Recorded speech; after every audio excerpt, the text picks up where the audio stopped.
defensive end.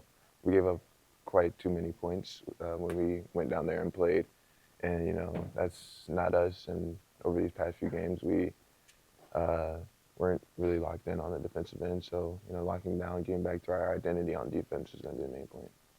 Is that kind of the message yesterday from the Kentucky game as well? Definitely. We didn't those last 8 minutes. It wasn't us on the defensive end, and we have to get back to it. And it starts with this next game tomorrow. What's the response been like this week, getting back in the facility, getting back to work? Really, just coming in with a chip on our shoulder. Getting our pride back on the defensive end and getting back to who we are and getting our identity back is the biggest thing. So just being able to really lock in on the defensive end in practice so we can translate into the game.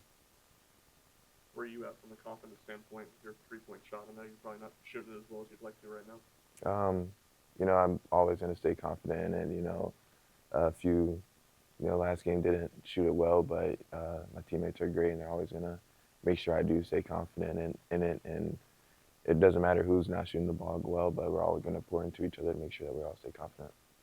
Jordan, coaches talked to us about guys winning the game. Like, if they had the mindset that I've got to make a shot to stay in, it's not going to work out. When you came here last year and started coming off the bench, was that something you fought with, that mentality?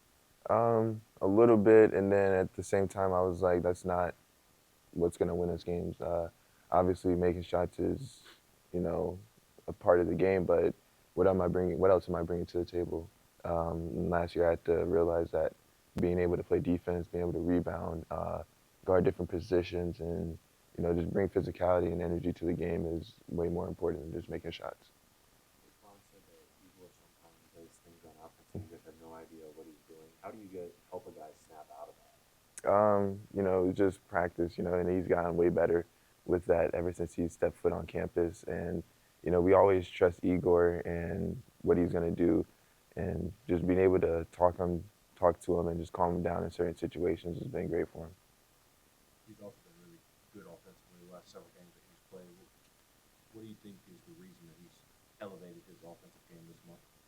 His mentality. His mentality has been a lot different from last month to this month. He's just been more confident in him, and we just always make sure he does stay confident and make sure he's just never getting into his own head and just making sure that that he knows that he's a great offensive player.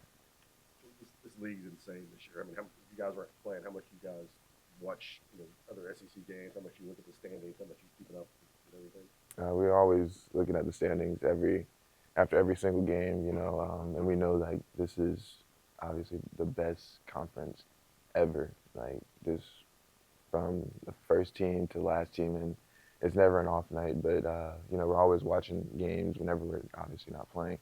But just keeping up with other teams and just seeing how they play, their style of play. But at the same time, we're always keyed in on our next game. You guys have seen how big Garland's from MD. How do you guys make sure he brings that every game? Really just simplifying it for him, making sure he isn't like overthinking on the court, and we just need him to go out there and do what he does. And we tell him that every single day. And whenever he gets that mindset of just going out there and doing and not really thinking so much, he goes out there and performs at a very high level. Thanks, Jordan. Thank you.